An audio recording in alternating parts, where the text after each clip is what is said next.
Did the Home Secretary break the ministerial code? Does the NHS need more money or more reform? And should Britain pay slavery reparations? This is Politics Live.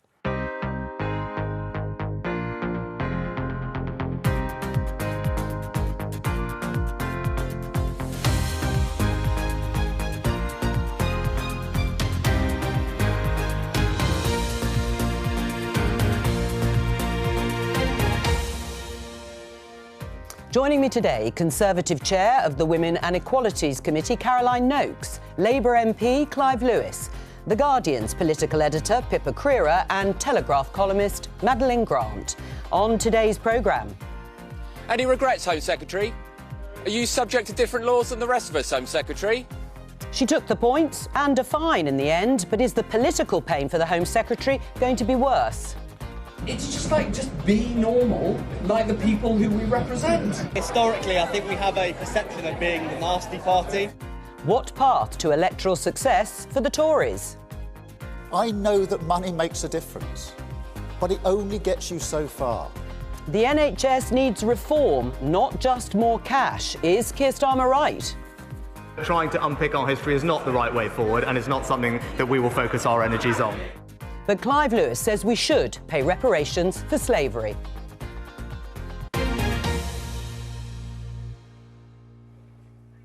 Well, let's start with the story you heard there in the headlines about the Home Secretary, Suella Braverman. She's certainly across the front pages in this row over speeding. Let's have a look at The Guardian. Pressure on Prime Minister to launch inquiry into Braverman's speeding row. We can also take a look at The Mirror. Fast track her out. And finally, in The Telegraph, Braverman smear fears over curbs on migrants. Before we get to that, the Prime Minister has been consulting his ethics advisor about how Suella Braverman handled this speeding offence. As far as we know at the moment, they're still gathering information, but apparently Rishi Sunak, the Prime Minister, reportedly didn't know about the story until it was covered in the Sunday Times yesterday.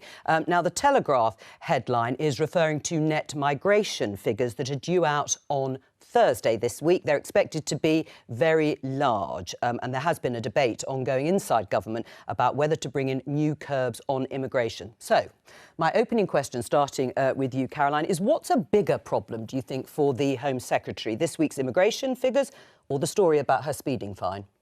Well, I think we learned some years ago now from both Chris Huhne and Fiona Onasanya that if you get a speeding ticket, pay up, be honest, get it over and done with. There is no shame in taking your punishment. And indeed, I can remember years and years ago having to do one of those courses. And it was a very bonding moment, I have to say, with a bunch of my constituents. We'd all been bad. We all accepted the punishment. And I think hugely regrettable that Suella didn't just take the points and pay the fine at the first opportunity. However, look, I think moving on this week, there is a significant issue with immigration, with the immigration numbers. I can remember when I was immigration minister, and that too was some years ago. It was bad if the net figures passed 200,000, and it looks like on Thursday they're going to be way, way in excess of that. And the narrative around immigration, the challenges with both small boats but also with legal migration, student visas, what we're doing about making sure we have enough people working in the NHS. It's very difficult and I would argue insoluble problem that can't be fixed with soundbites. And I think that has been a problem over the last few years, really. We're trying to fix something that's very complicated with a few glib phrases. What do you think is more problematic politically for the Home Secretary, Clive? She did take the points and paid the fine in the end, but she's reported Suella Braverman to have asked civil servants to help her arrange a one-on-one driving awareness course after she was caught speeding in order to avoid the group session that Caroline has just outlined, which could have, of course, ended up in the press, which it has anyway. Yeah, I think that she should have taken it on the chin, and I think Caroline was right. Rather than try and schmeagle your way via using a civil servant to kind of get some kind of special treatment. And I think, I remember a Glaswegian political advisor once telling me it's not the murder you go down for, it's the cover-up. And I think that's what this looks like. And, and that's what this feels like. I think there's another issue here, a kind of slightly deeper issue for me politically, which is that this does seem to be something that is recurring in politics. And it does sometimes feel, and I think the way the public look at this, they look at politicians, a political class, looking as if the rules don't apply to them, the laws don't apply to them in the same way. And that's really undermines our democracy. But it's not just politically, it's also, if you think about water companies, being able to, flush vast amounts of turdage down into our water, our drinking water, our rivers, and then get away with it. There doesn't seem to be any... So I think there's this kind of feeling at the moment that things aren't working, that some people can get away with things. Energy companies can put in energy meters into some of the poorest, most vulnerable people in society and not pay anything for it, and yet make vast profits. So I think, I always kind of seem to come back to this, but I think there is a sense that there's one rule for most people and another rule for others, and that's corrosive to politics and democracy. What do you think will be more difficult for her, for Suella Braverman, this week, in terms of these two issues? Will it be the speeding fine and the way she handled it, reportedly, or will it be the immigration figures? Well, will she last to the end of the week? I mean, even if Rishi Sunak even get the immigration figures? Well, I think she'll still be Home Secretary by the end of the week. If it comes down to whether there's an inquiry into what's happened, that will obviously be fairly quick, but probably take about a week to establish the facts. And I think it's quite important to say that the sanction isn't necessarily, these days, doesn't necessarily have to be you either stay in post and you're absolved, or you have to quit. There's a range of sanctions in between, particularly for more minor offences.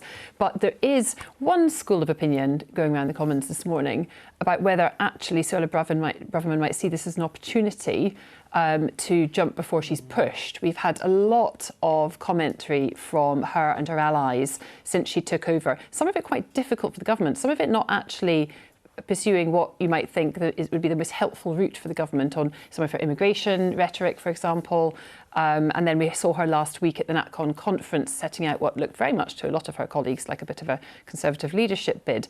Should she decide that the two key things, and the government keeps banging on about delivery, if she's unable to deliver on the two key things, which is to get net migration down overall and to tackle the small boats crisis by the time of the next election, she might just conclude that is there really any point? Would she not be better off out of government, being able to criticise more openly, and come the next election?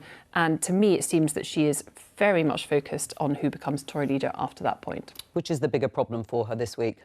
I think it's ultimately going to be the net migration figures, because every time the British public has actually had the opportunity to vote for more or less immigration, they have historically gone for less. And yet has never been enacted into policy. And as Caroline pointed out, this has been really escalating in the last few years. I think that for Suella Braverman, this is dangerous, not least because, as Clive said, this feeds into a pre-existing feeling of one rule for us, another for them. Even though, it is fair to say, I think, that asking civil servants to potentially investigate a course of action is a bit different to ordering them to go ahead and pursue that, if that makes sense. Yes, I mean, the whole point is whether or not the ministerial code, as we talk about, has been breached. And the code actually says ministers must not ask civil servants to act in any way which would conflict with the Civil Service Code. And on the other hand, civil servants mustn't misuse their official position to further their private interests or those of others. That's going to be the bar, isn't it? Yes, and if you listen to what Suella Braverman's people are saying this morning, they're suggesting that she asked for advice. However, other sources and the stories of the weekend and people I've spoken to suggest that actually she instructed them. And that is the key difference, because under the ministerial code, it's not just that no conflict should arise, it's also that there's no perception or appearance of conflict between public and private interests. Ministers should not ask their officials, whether they're special advisors or civil servants, to look after the children, do their shopping, or sort their speeding fine. I like the way they've actually spelt it out. But it's also incredibly naive, given that there's been so much leaking from the civil service. It's been leakier than a sieve recently. To think that this would go no further, I think it also shows a real political naivety and a lack of foresight on her part, a lack of judgment. What do you think, just from what you've heard, Caroline, what would your judgment be in terms of Suella Braverman and the ministerial code? Well, I think we have to wait until whatever commentary the Prime Minister gets, both from Suella and who knows whether there'll be an investigation or not. I noticed on the Telegraph today you've got Mr Loophole Nick Freeman, I think it is, saying that actually it's perfectly commonplace for him to have organised private one-to-one speed awareness courses for clients. Now, I don't want to think of our former Attorney General going to somebody who uses the name Mr. Loophole, but maybe this can happen. I mean, maybe it's perfectly feasible. I just think very ill-judged to even try it. Right. I mean, and do you agree with Madeleine that actually in the end it'll be the net migration figures that will perhaps be more difficult politically? Oh, look, Clive made the point perfectly accurately that it's the cover-up that does for you.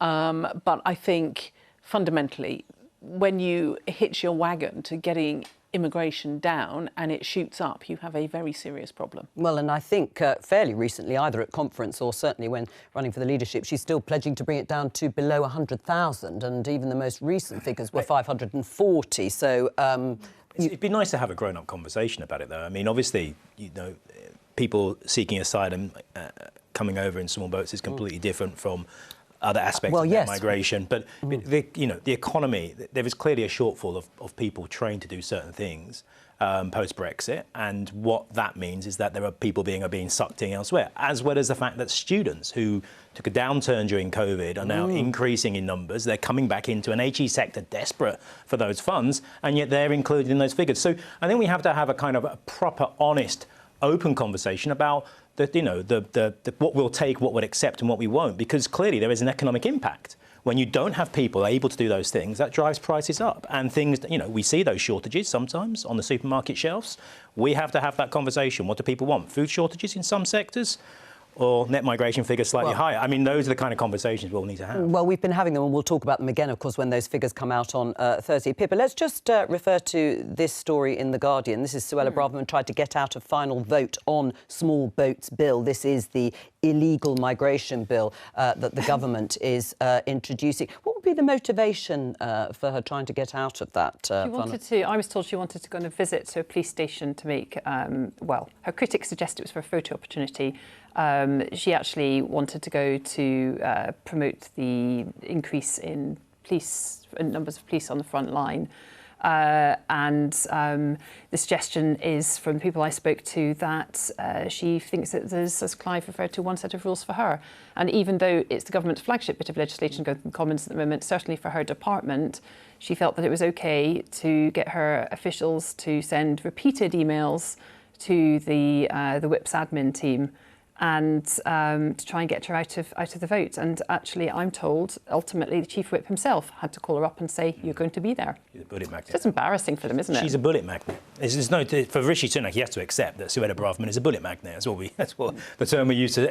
And she's going to attract fire now. She's just up there on a pedestal. Is that what and I think so. And if he wants it might be useful having someone and it can be. I mean, if you've been in the military, you'll know that having a bullet magnet means that you're probably a bit safer. Is that what she's? But that's not that. Well, I think she. Well, I think she is slightly. No, I don't see her as that at all. I'm surprised if Suella was trying to not be there for the vote on the small boats bill, because actually this should be a policy that she was proud of and wanting to see pushed through the Commons. But I think Suella provides a very important, I hesitate to use the word sop, but factor that the right of the party like her. You clearly saw the PM brought her back in when he took over because she was popular on that wing of the party. I think she's an important member of his government to keep her there.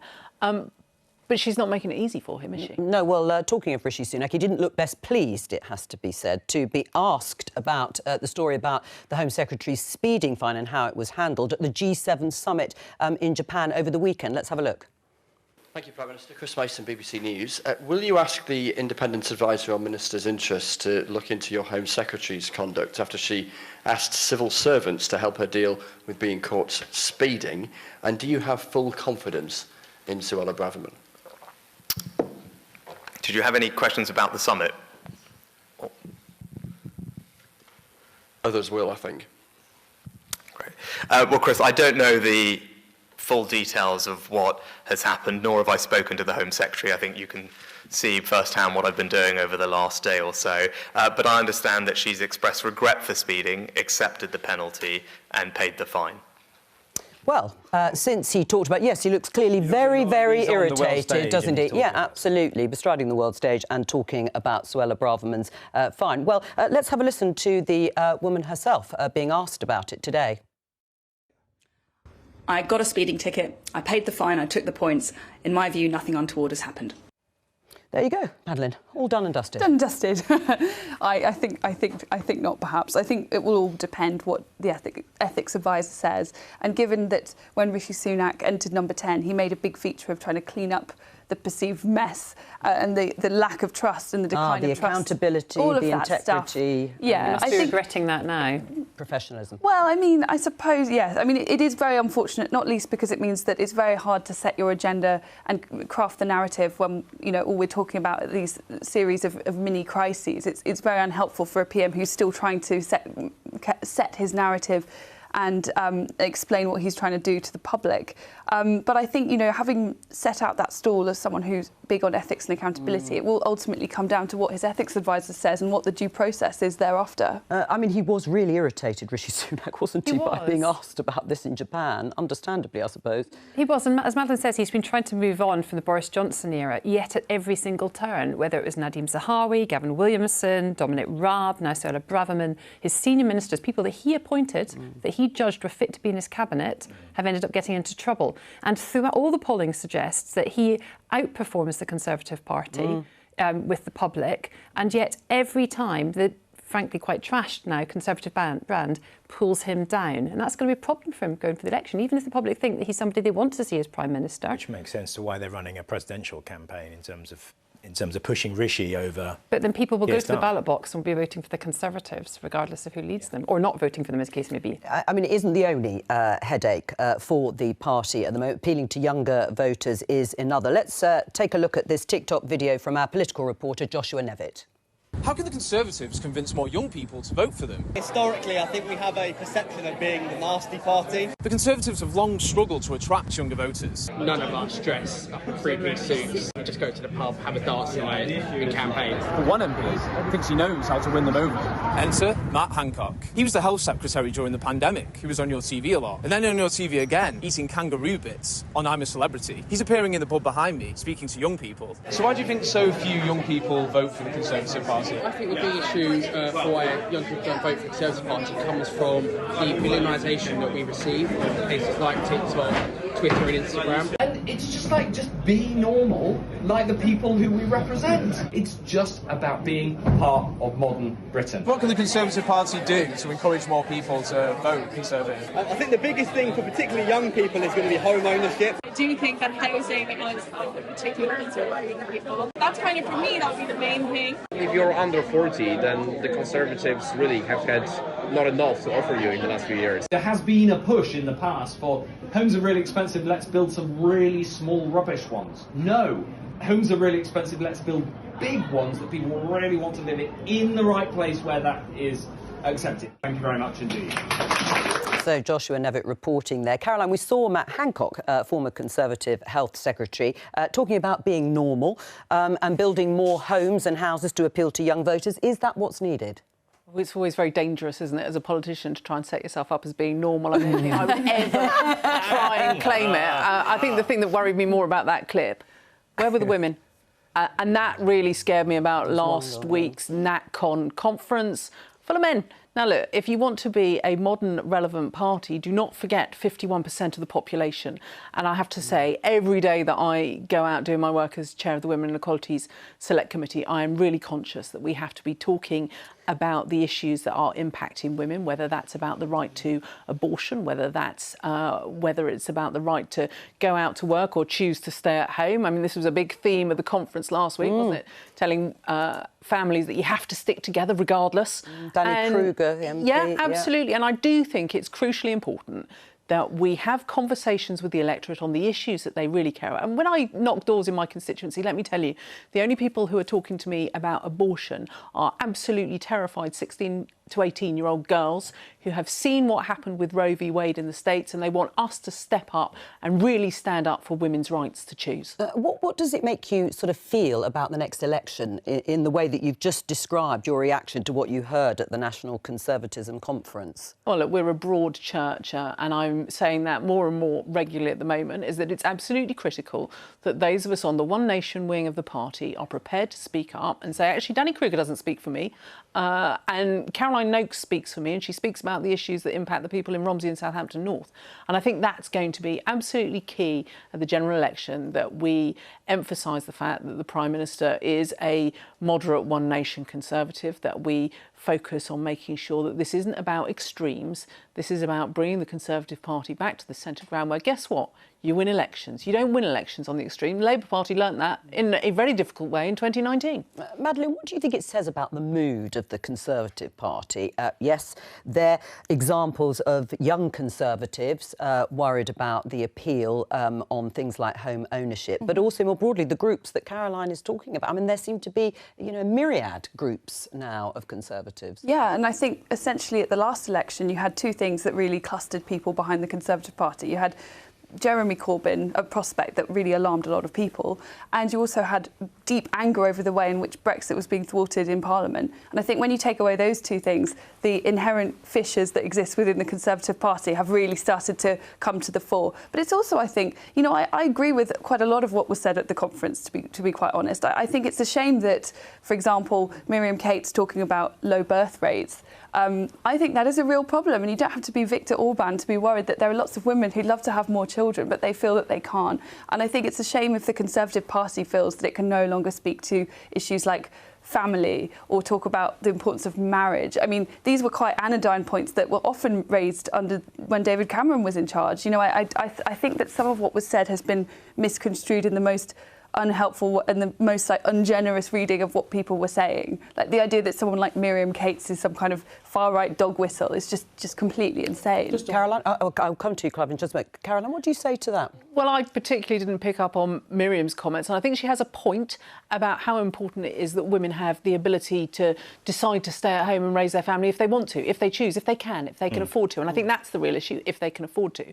What really offended me was a message received from Danny Kruger, which was basically saying if you're in an unhappy marriage, the only way you can have a safe society is if you stick with that relationship. Now, look, as a divorced woman, said that. Well, he did say that. He said an ungenerous reading of what he said. Actually. It was absolutely what he said. In the same way that he stood up in the chamber and said that women should not have bodily autonomy over some issues. Now, look, I find that. But surely you would say that. I mean, we shouldn't have abortions up to the point of birth. I mean, there's some limits as there are, right? I would always say that any abortion is an absolute tragedy, but we shouldn't be seeking to demonise women, and effectively that's what it feels like to me, that we are demonising women for the choices that they make. And it's always a difficult choice, isn't it? It's a difficult choice to know whether you should stay at home looking after your baby until they go to school or whether you go back to work immediately, as I did. But we want to make sure that we're actually talking about things in a relevant 21st century way, not going back to the Dark Ages. I don't want to be part of the 1950s. Yeah.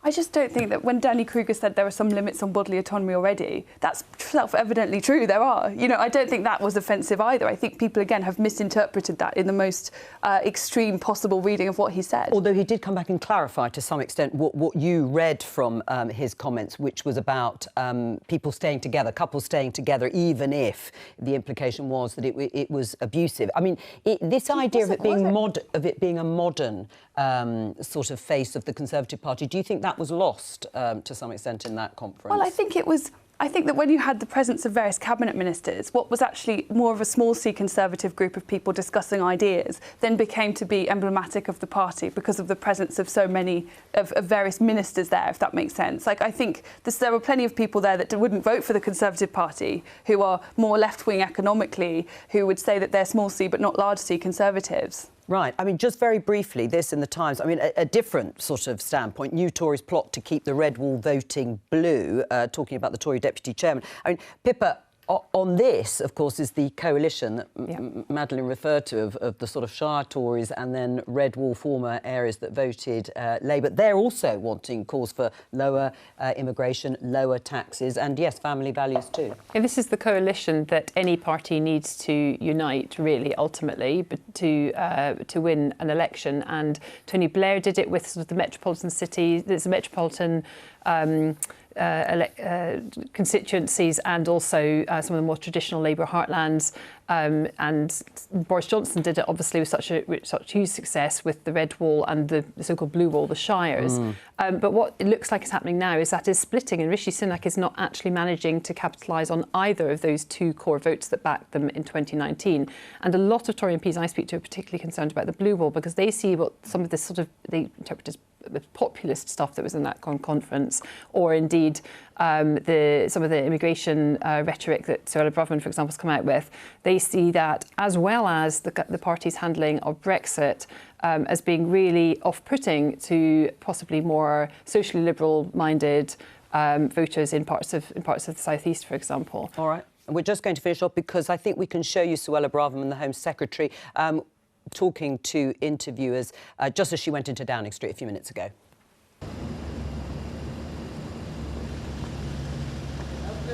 Are you going to resign, Home Secretary? Did you break the ministerial code?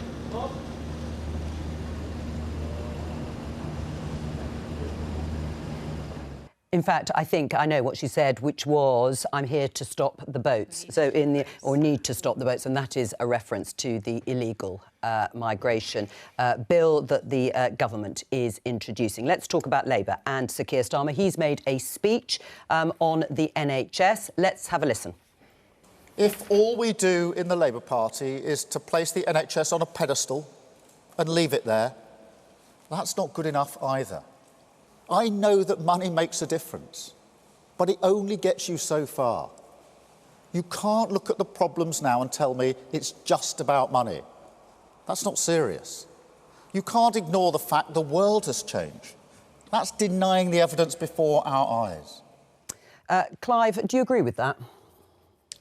Yes. Yeah, I do. I think, look, the fact of the matter is the NHS, Keir Starmer's speech, he said that under Labour governments, the NHS is better funded. That's statistically proven. I think we have seen large cuts to the NHS. We've seen an increase in fragmentation, privatisation. Belatedly, we've seen some attempts to try to kind of recohere the NHS and devolve some of those powers out. But it's too little too late. The NHS is in a dire state. And I think that's part of a symptom of both political and economic failure. And look, it's really clear that just throwing more money at the NHS as it's configured isn't going to work. So reform does need to happen. But for me, the principle of that reform must be that the NHS, what makes the NHS so durable and a jewel and something that the Labour politicians and so much of the public, you know, and I would say politicians from across the political spectrum hold the NHS up is that it is something which transcends in many ways as an institution that embodies so much of what we as a country think is the right thing to do, the principles and values. And I think it's about maintaining that in the reforms that we go ahead with. Now, I don't think there is room for enlarging the role of the private sector in the NHS. No, I don't. Well, can I just show you to the policy document then here? I mean, he didn't say it in his speech, but it is in this Labour Party policy document. The last Labour government reduced waiting times by using the private sector, increasing staff numbers and spreading good practice. We did this before. We will do it again. OK, look, using the NHS and the private sector to in a short term, take down waiting lists. And I think there are caveats there because it's a zero-sum game. If you're using NHS staff in the private sector, so consultants and other surgeons, it's a zero-sum game. You can't treat those people in the NHS if you're treating them privately. But nonetheless, there may be opportunities to bring down waiting lists using the private sector in the short term. But I don't think there is a role for the private sector in the NHS long term. I think the NHS needs to be purely public. That's how it was set up, and that's a principle. Will that be problematic for you if actually, I'm not like alone Tony inside Blair, the Labour they want Party to see believing? I'm not alone in the Labour Party believing that. It's not about ideology, OK? It's about what works. Look at the care system. Look at adult social care, OK? We have a system which is falling apart because I can give you a quote. Look, a report by the Care of International Corporate Tax Accountability. What three of the biggest care homes in the UK are doing are siphoning off huge sums of money out of the care system while paying staff poverty wages and cutting costs to the bone. Now, that is a system that clearly isn't working when it comes to caring for older people. And you can apply the same thing to the healthcare sector, to primary healthcare. So I just think there is an argument here, what works, and when it comes to looking after people, the public sector is better than the private sector. Well, this may become an argument that is crystallised over the next 18 months. But where do you think Keir Starmer and Wes Streeting, the Shadow Health Secretary, are? Clive says it's not about ideology, but is it a bit about ideology? Are they where Clive is or somewhere else? They would also say that it's about pragmatism and doing what works, and that the reality is that, I thought it was very striking today that Keir Starmer committed to Labour government in its first term, delivering on a series of pledges that the Tories currently have for the NHS, and that in itself, so things like striking or over-ambitious. Well, it was things like ambulance waiting times and cancer waiting time and all of that referrals and so on. But there's been criticism of it for being over-ambitious, and people, which I think really says a lot about what people think about the Conservatives' handling of the NHS currently, or the state of the NHS more generally, I should say. But it's interesting that he's taken those targets as sort of first term. But Tony Blair had more money, and it took him longer, I think it was 7 or 8 years, to sort of reach equivalent targets when he first took over. I know that the NHS has more potential there for reform in terms of digitalisation and so on now, but even so, I think it is quite a hard ask. But he'll have to go further. And it's not just about, as he says initially, getting the NHS back up to a situation where it is no longer, to use his words, on the knees. It's going both further than that and reforming. And that's not a one-term project. It's probably not even a two-term project. Go on. I was just going to say, one of the other things, and I think what I do like about the mission statements is that they integrate the approach to this. And what Keir is really clear about is the fact that you cannot fix the problems of the NHS unless you fix wider society. So we know that we are now, according to the OECD, the second most unequal country in Europe. Only Bulgaria beats us on that. So you understand that if there are inequalities in housing, in health, in people's life expectancy, we're falling down the ratings for that. And that's going to have an impact on the NHS, which basically absorbs all of that. So you need to be able... Yeah, but will voters buy it? I mean, this headline, The Times says, Labour insiders criticise Keir Starmer's terrible campaign strategy. These are the 5 missions that you've talked about. I mean, do you think it's going to win voters? Well, there are a broader set of issues around the campaign strategy, but the actual mission-based approach of seeing the key missions as being integrated across society. What he's saying is you can't fix the NHS unless you're fixing housing, unless you're fixing adult social care, unless you're fixing inequality in society. So these things all matter in terms of keeping people well, not just having an NHS sickness service, having an NHS wellness service. People have to have secure jobs. They have to have, Is it also an admission, the focus from Keir Starmer and the Labour Party, they've always focused on the NHS, that it's broken under the Conservatives? Well, I think it's very Tony Blair-like, isn't it, to say we're going to stick to the targets that the Conservatives have. Having the guts to talk about reform, I mean, we, and I do use the word we advisedly, we all love the NHS, we all use the NHS. I know I've been a more frequent patient this year than I would have liked. But the stark reality is that you can't just keep throwing money at the problem. I have an email inbox that is absolutely bulging with constituents complaining about some of the admin and bureaucracy challenges in the NHS, talking about referrals from consultants that never actually make it to them. And so I think it's absolutely imperative that, and I get really angry when I hear people talking about an NHS that is dead, because, to be quite frank, every time I go and use the NHS, I find a service that is absolutely brilliant, that is delivering phenomenal outcomes that 20, 30 years ago you would never have dreamt of. The NHS can, and indeed does, do much more now than it ever has done previously. I mean, the question is, how do you keep that going? Well, how can you sustain that? How important are things like promises on those 40 new hospitals, I should say, that Boris Johnson made? I mean, here is Sean Linton in the Sunday Times saying the Sunday Times has learnt 5 hospitals with roofs close to collapse will be added to the new hospitals programme at the expense of other NHS trusts who will lose out. I mean, it's not going to happen, is it? Well, I think it is going to happen, and I think we're going to probably get some announcements on that quite shortly. But I think the real challenge is, do I want to see any hospital with the roof falling in? No, of course I don't. So if you have to reprioritise, you have to reprioritise. And if you're not going to reprioritise, you're going to hike people's taxes by an enormous amount. And it's all of it in politics is about getting that balance right. Discussion on reform being as important, if not more important, than cash, according to Keir Starmer. Does that change the terms of trade in the arguments and discussions on the NHS? Well, it's interesting, isn't it? I wonder if the Labour Party, being of the left, has a bit more licence to speak freely about things like reform in a way that the Conservatives might worry that if they did, they'd be accused of stealth privatisation. I mean, you know, in the 19th century, Anthony Trollope wrote that the only political organisation that could disestablish the Church of England was the Conservatives because, again, they were that bit closer to the Church of England. And I wonder if, you know, actually under Keir Starmer you might get more of this kind of discussion and actually... But I do still think that regardless of the words, the conversation that we really need to have about what works around the world, look at who has a functioning healthcare system where there is universal care or those who cannot afford it are topped up by the state. But there is usually a mixture of public and private provision. And there is often some kind of, some kind of co-payment system. Alongside this. I mean, this tends to be at the bedrock of all the successful health services around the world, and we're very alone in having such a centralised system. I think you can look at the healthcare systems in isolation, but those countries are often far less unequal. People have, will also have more income. So I think if you're going to look at a system like that, you can't look at it simply in isolation. You have to look at a bigger holistic set of issues. I personally think the NHS, as you have no doubt worked out by now, works in a fantastic way. It clearly was, when the Labour government left, one of the most efficient pound for pound in terms of money spent of any healthcare system in the world. So I think, if you're going to look at other countries, you also have to look at other things. They have a different housing situation, different terms. They won't have a draconian and we've trade got union an laws. ageing population that has obviously an increased and so since then. All right, let's have a listen to this from Prime Minister's questions last week. This month marks 23 years since the passing of the late, great Bernie Grant, a former member of this House and the founder of the UK reparations movement in the UK. So I want to ask the Prime Minister today if he will do what Bernie Grant asked all those years ago, what I have asked and what countless others have asked since, and offer a full and meaningful apology for our country's role in slavery and colonialism and commit to reparatory justice. No,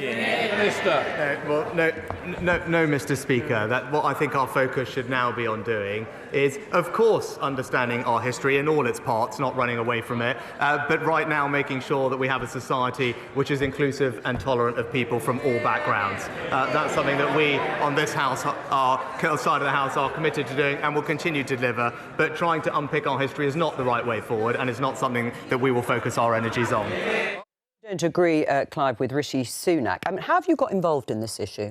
I got involved through a former colleague of yours, Laura Trevelyan, in many ways. It turns out that Laura, who's just paid a significant amount of money, and there's more to come from her family, works out that it's highly likely that her ancestor owned one of my ancestors, which is a quite intriguing thought. And we've been working together, talking about this, working out, and there is a momentum building across the world for this. We've got the Dutch, who have now apologised and paid a significant sum of money to their former colonies, although there is an issue there about how that's come about. We know that the Portuguese president has now said that this is something that should happen. The Danish are discussing this.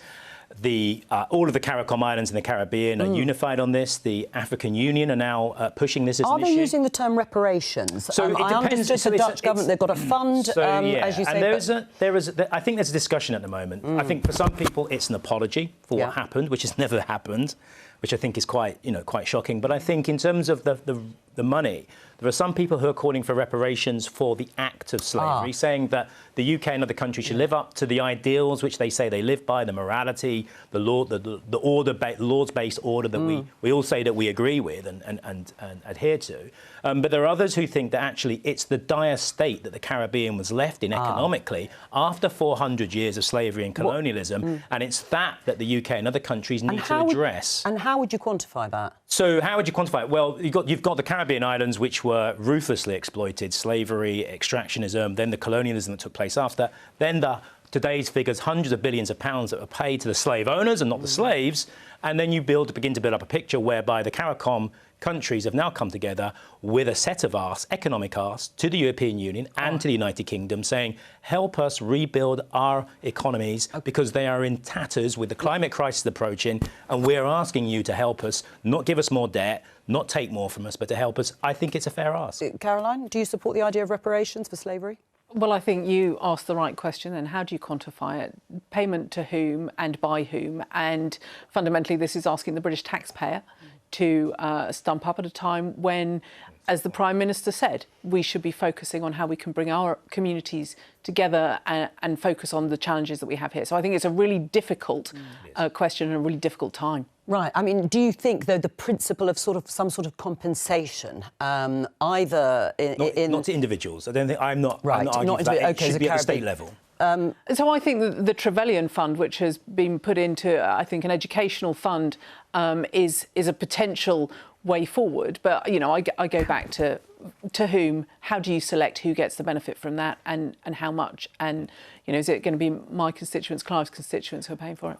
Madeline? And also, to what extent is it different from other aid money that has historically gone into the Caribbean from the West? You know, I don't really like the idea of there being some kind of collective responsibility because, you know, history is very complicated. In this country, very few people actually saw the benefits of slavery. Most of our ancestors were very poor and they lived lives of, you know, drudgery and misery. And so I don't really see that there is collective responsibility for all living taxpayers for atrocities that were committed. And meanwhile, I think actually that the discussion of reparations means that we're not discussing present-day atrocities. So, for instance, billions of pounds have flooded into the Caribbean in the last few years from China, a country that is carrying out slave labour and slavery right now as we speak. I think that's the more urgent, dealing with present-day atrocities, not trying to relitigate the past. I think this is an excellent discussion, and I think that's the starting point for this. I think in terms of, you know, where the money goes, it doesn't go to individuals. I think in terms of the point that's been made about how you use this money, I think it goes to the. I think the countries of the Caribbean now are putting together the economic arguments for how their educational, social, economic, healthcare infrastructure is invested in. I think the issue about who pays for this, it's very clear that the proceeds of 400 years of slavery, colonialism and empire were not equally shared out in this country. It's one of the things I come onto your programme every couple of months and bang on about. So I think it does mean that we have to think about where that comes from. I think some people have done very well from that for over a number of centuries, and that opens up the issue of wealth taxes and how that's spent and where that can go. So I think these are arguments which are really interesting, the fact that people are beginning to engage with them. And I also understand, you know, the point that people are making that this doesn't seem fair, that we should be paying for something that happened 400 years ago. But the fact of the matter is we're still benefiting from that today. And I think the issue with China is really important, because when I talk to Conservatives about this issue, it's the one thing that picks their ears up, because they understand when you talk about foreign aid, Grenada, over 10 years, we spent in this country about 10 pence per person per year. So I think it shows you how much money in foreign aid is going to the Caribbean. It's very little. Madeline? But you see that the irony there is that it's exchanging, it is a form of colonialism, what China is doing. And it seems like it's, you know, it's choosing between different varieties of colonialism. And I'm not really sure that I get that. And the other point I would make just about the wealth from slavery is actually, out of all the cities in the UK, some of the biggest slave cities, Liverpool, Glasgow, are now some of the poorest and most unequal and most suffering places, which I think is a testament to the fact that what really made this country rich was actually not slavery. It was to do with commerce and the Industrial Revolution. What about it as a political issue and conversation? Do you think we're going to be talking about this a lot more? I think we probably should be, but I think it has to be handled very sensitively, obviously, because some people do have very strong views on it. And I'm not sure that sort of dismissals are, as we saw in the clip, are necessarily very helpful. It's not just a historical issue for some of the reasons that Clive has said, but also because there are many descendants from the Caribbean islands and from slavery that live in the country now, Britain now, and feel very strongly about it. And saying that we want to be sort of tolerant of everybody from wherever they come from, well, that also includes people who come from the Caribbean originally and regard it as really important for them. But of course, it's not a black and white issue. It's very important that concerns over where the money comes from and goes too are addressed. I mean, I should say that The Guardian, my employer, recently launched a programme of restorative justice because it was founded by Manchester mercantiles who benefited from slavery, and they set up a fund and also an education programme. And I suspect we'll see more companies in the future doing things like that. Well, that's all we have time for today. Thank you to all of my guests. I'll be back tomorrow with more Politics Live at 12:15 here on BBC Two and the iPlayer. But from all of us here, have a very good afternoon. Bye-bye.